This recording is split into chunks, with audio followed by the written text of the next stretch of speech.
ज्ञानतपस्वी व्यक्तिमत्वात गुरुदेवरा समान नदीना भुले हम इतना बने महान गगन को छोले हम असं म्हणत व्यक्तिमत्वानं आजपर्यंत सेवेतलं आयुष्य आणि सेवेनंतरचं आयुष्य संपूर्ण शिक्षकांच्या प्रश्नांना सोडवण्यासाठी समर्पित केलं. परोपकाराय फलंती वृक्षाः परोपकाराय वहन्ति नद्याः परोपकाराय तुनन्ति कामः परोपकारार्थ मम शरीरम्. अर्थात नदी परोपकारासाठी वाहते, देव परोपकारासाठी दुग्ध देतात, झाडं थंडगार सावलीवर फळं देतात. त्या वृक्षासमान, त्या धेनू समान, त्या नदी समान च्या सन्माननीय त्यांच्या नावातच मधुकर आहे. मधु या शब्दाचा अर्थ आपल्याला माहित आहे, गोडवा.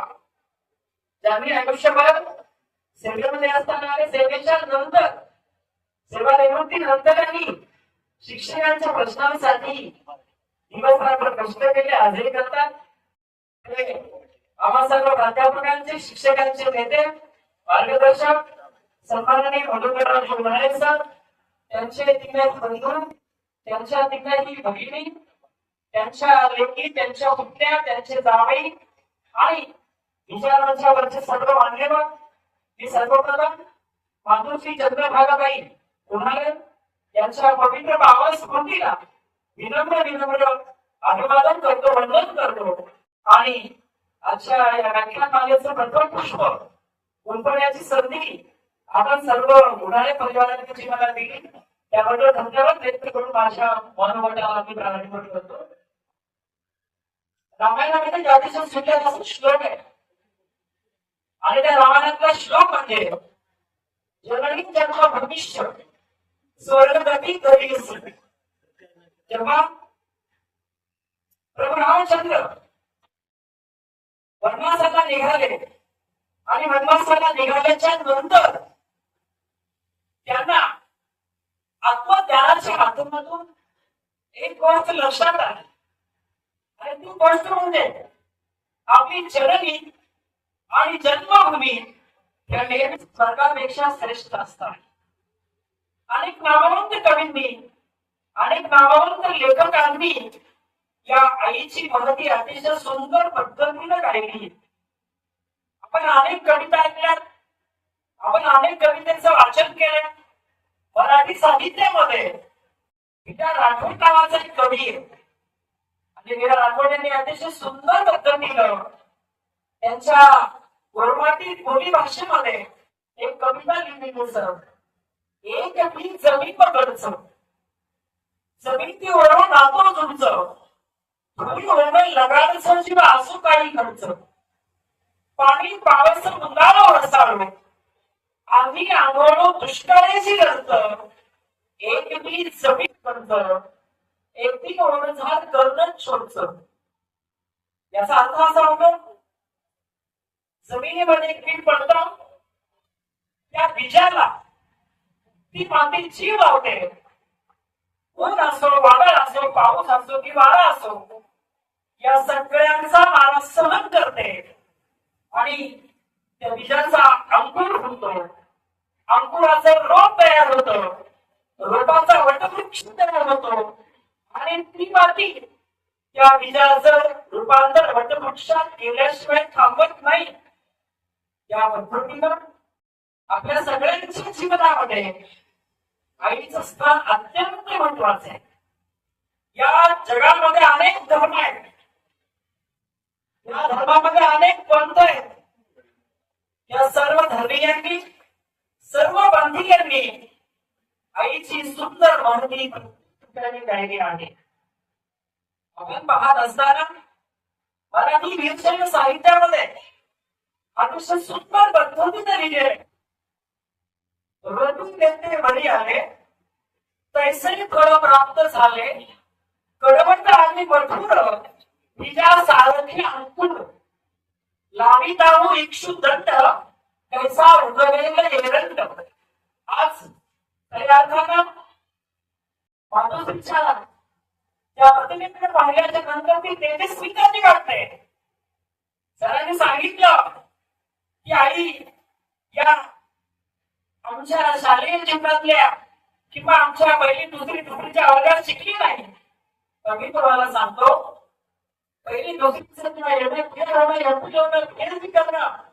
हे जे औपचारिक शिक्षण आहे, या शिक्षणापेक्षा त्या माऊलीचं ज्ञान कितीतरी पटीने मोठं होतं. म्हणूनच मधुकर उडाळे सरांसारखे प्रतिभा संपन्न व्यक्तिमत्व या महाराष्ट्र भूमीमध्ये आपल्या नांदेड जिल्ह्यामध्ये जन्माला आले आणि त्या आईचं योगदान खूप मोठं आहे. संतांनी काय सांगितलं, रोटी यंत्र वडील आले तैसे फळ प्राप्त झाले. मातोश्री चंद्रभागाबाईंची 4 मुलं.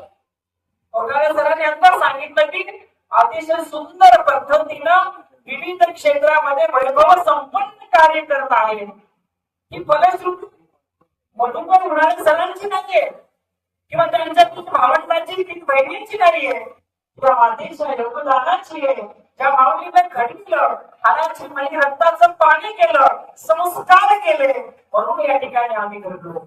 आज आमच्या प्रत्येकाच्या जीवनामध्ये आम्ही जे काही आहोत, आमचे सन्माननीय वंडाळे सर या ठिकाणी उपस्थित आहेत, आमच्या सन्माननीय सर्व शिक्षक परिषदेचे सन्माननीय गुरुजन उपस्थित आहेत. तर आपण आजच्या जीवनामध्ये जे काही आमचे मार्गदर्शक सर आहेत, आजच्या जीवनामध्ये आपण सर्व जे काही आहोत ते आपल्यामुळे मुळीच नाहीये, आपल्या आई वडिलांच्या पुण्याईमुळे आहोत. आणि म्हणून एका कवीने फार छान दिलेलं आहे, सुंदर गायन केलेलं आहे आणि त्या गायनाच्या माध्यमातून त्यांनी आईची महती अतिशय सुंदर पद्धतीने वर्णन केलेली आहे. आणि त्याच महतीच्या माध्यमातून तुम्हाला आईचं वर्णन करता येतं किंवा आईचं वर्णन करता येतं. आई म्हणजे संस्काराचं विद्यापीठ असतं. चंद्रभागाबाई शाळेमध्ये गेल्या नाहीत, पण समाजाचं, आपल्या संस्कृतीचं त्यांना अतिशय चांगल्या प्रकारचं ज्ञान होतं. हे आदरणीय सरांच्या आणि आपल्या सगळ्यांच्या ज्ञानावरून कळतं. आणि म्हणून एका कवीनं फार छान लिहिलेलं आहे, गे माये भूत तुझे मी तेरी पांग सारे आणि नारतीला हे चंद्र सूर्य तारे. याचा अर्थ असा की आई, खरंच मी तुझ्याकडे खूप लहान आहे, माझी एक इच्छा आहे, माझी एक मनीष आहे की चंद्र सूर्य ताऱ्यांनी जरी तुझी आरती केली तरी तुझी महती संपणार नाही. इतकं सुंदर महात्म्य आईच आहे. अनेक उदाहरणं आपण ऐकलेले. छत्रपती शिवाजी महाराजांचं उदाहरण प्रत्येक व्याख्याता आपल्याला देतो. आपले राजे केवळ जिजाऊंच्या संस्कारामुळे घडले हे आपल्या सगळ्यांना माहिती आहे. पण आज आजही तुम्हाला उदाहरण देणार आहे की ज्या व्यक्तिमत्वाला केवळ आणि केवळ आईनेच घडवलं. आपल्या दक्षिण गोव्यामध्ये एक माशेल नावाचं गाव आहे आणि त्या माशेल नावाच्या गावामध्ये एक स्त्री राहत होती. अपघाताने तिच्या पतीचा मृत्यू झाला. त्या काळामध्ये आजच्यासारखं सर्वांना पोटवर अन्न, अंगावर कपडे मिळत नव्हते. माशेल गावामध्ये कसल्याच प्रकारचं काम नव्हतं. कसं तरी भरलं असतं. पण त्या माऊलींना आपल्या रघुनाथच्या शिक्षणाची अत्यंत तळमळ होती. रघुनाथचं वय फक्त 6 वर्षाचं आहे. गावामध्ये मामाचं म्हणजे रघुनाथच्या मामाचं किंवा रघुनाथच्या आईचं माहेर आहे. सगळ्यांनी सांगितलं, तू माशेल सोडून नको, तू मुंबईला जाऊ नको. पण त्या माऊलीच्या मनामध्ये होतं, इथून गावात राहिले माझ्या लेकरावर संस्कार होणार नाही. खायला मिळेल न मिळेल, मी माझ्या रघुनाथला उच्च विद्याभूषित केल्याशिवाय थांबणार नाही. कुठल्याच प्रकारचं, कसल्याच प्रकारचं काहीच नसताना या माऊलीनं माशेल सोडलं आणि ती माऊली मुंबईला आली. मुंबईला आल्याच्या नंतर अनेक ठिकाणी कामासाठी याचना करायला प्रारंभ केला.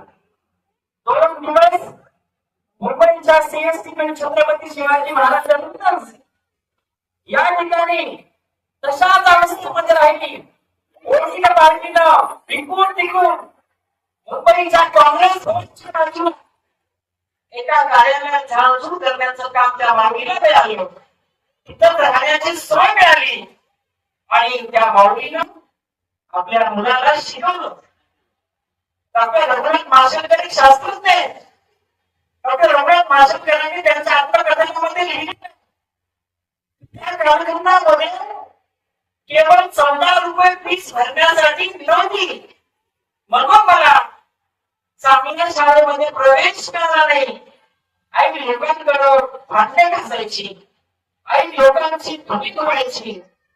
अशा अवस्थेमध्ये मला माझ्या आईनं घडवलं, शिकवलं, ज्ञानातून मोठं केलं आणि मी त्या मातेच्या योगदानामुळे भविष्यामध्ये घडलो. अशी अनेक उदाहरणे आहेत. शिक्षणामध्ये यशस्वी होण्याकरता आई वडिलांचा आशीर्वाद अत्यंत महत्वाचा असतो. आणि म्हणून एका कवीने फार छान लिहिलंय, सर्वांचा विश्वास सहजी बसेल ऐसे शुद्ध शील शिकविले माते. राष्ट्र गुणवत्त इष्ट याशी निष्ठ राहण्याचा विचार दिला आईने.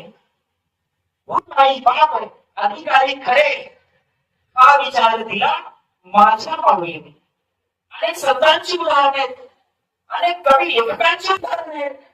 या जगामध्ये असा कोणीच नाही की जो आईच्या संस्काराशिवाय घडला.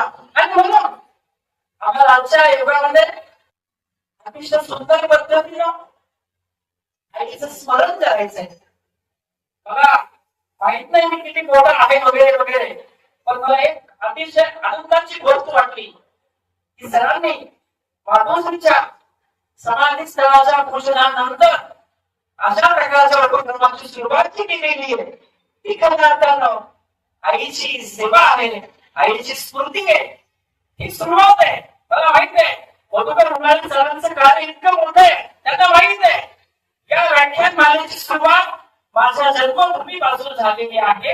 ही व्याख्यानमाला आज बीजाची उद्या निश्चितच या व्याख्यानमालेचं रूपांतर वृक्षात होईल. ती सुंदरता त्या माऊलीचा आशीर्वाद आहे.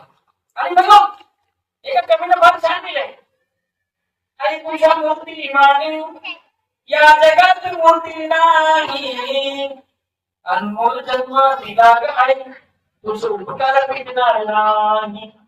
अशा आपल्या सगळ्यांची आई. आणि म्हणून आमच्या संस्कारानंच आम्हाला उच्च विद्या संपन्न व्हायचंय, ज्ञानाच्या क्षेत्रात अतिशय सुंदर पद्धतीने वागलायचंय. ज्या गुरुच्या संस्काराने आम्ही घडलो, ज्यांच्या मार्गदर्शनाने आम्ही काम करण्याचा प्रयत्न करतो, ते आमच्या सगळ्यांची गुरु डॉक्टर नांदेड साहेब नेहमीच दोन उदाहरण देतात. त्याचं पहिलं उदाहरण म्हणजे ते म्हणतात आदर्श पिता म्हणजे रामजी आंबेडकर आणि आदर्श माता म्हणजे राजमाता जिजाऊ. त्या राजमाता जिजाऊच्या माध्यमातून छत्रपती शिवरायांनी शून्यातून विश्व साकार केलं आणि जगाला दाखवून दिलं आईची महानता किती श्रेष्ठ आहे. जो व्यक्ती आई वडिलांच्या चरणावर नतमस्तक होतो त्या व्यक्तीच्या जीवनामध्ये कधीच त्याच्या कामामध्ये अपयश येत नाही. जो कोणी माणूस आई वडिलांची सेवा करतो त्या व्यक्तीला शरविकार कधीच स्पर्श करत नाही. आणि जो कोणी व्यक्ती आई वडिलांना नेहमीच द्वेषात्मक पद्धतीने बघतो त्या व्यक्तीचं संपूर्ण जीवन संपल्याशिवाय राहत नाही. महाराष्ट्राच्या भूमीतला मराठ्यांचा इतिहास आहे. या भारत देशाचा शहनशाह होता. प्रचंड आई वडिलांचा क्षण करायला सुरुवात केली आणि त्या आई वडिलांचा तिरस्कार केला. छत्रपती संभाजीनगर महाराष्ट्राच्या भूमीमध्ये पाणी पाणी म्हणून मृत्यू पावला.